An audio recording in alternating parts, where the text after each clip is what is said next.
ప్రైజ్లాడండి. బాగున్నారా? ఇది నా దేవుని వాగ్దానం చూసుకుందామా? చిన్న విషయం అండి. మహిమను విడచి భువిపైకి దిగి వచ్చి కరుణతో నన్ను పిలచి సత్యమును బోధించి చీకటిని తొలగించి ఎలుగుతో నింపితివి. సదయుడవై నా పాదములు తొట్టిల్లనీయక స్థిరపరచి నీ కృపలో నడిపించువాడవు. మహామహిమతో నిండిన కృపా సత్య సంపూర్ణుడా, ఇశ్రాయేలు స్తోత్రములపై ఆసీనుడు యేసయ్యా. నా స్తుతుల సింహాసనం నీ కోసమే యేసయ్యా.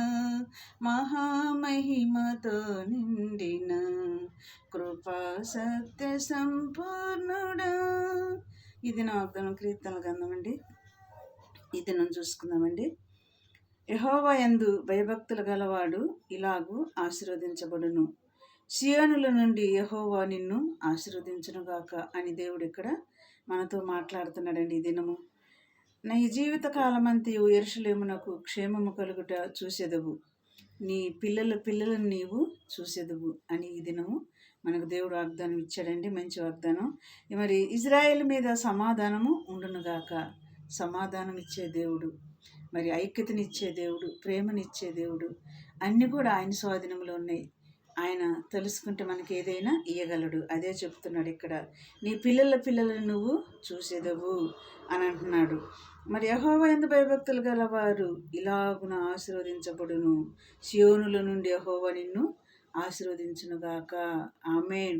ఈ దినం వాగ్దానం అండి. మరి ఇట వాగ్దానాన్ని బట్టి ప్రార్థన చేద్దామా? కళ్ళు మూసుకొని. స్తోత్రములు ప్రభువా, పరలోకమందున్న మా తండ్రి యేసయ్యా. అయ్యా, మమ్మల్ని ఆశీర్వదించటానికి సమర్థుడివి. అయ్యా, మమ్మల్ని దీవించటానికి ప్రభా సమర్థుడు తండ్రి.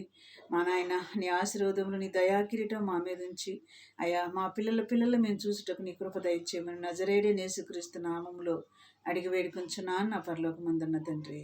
ఆమేన్. God bless you.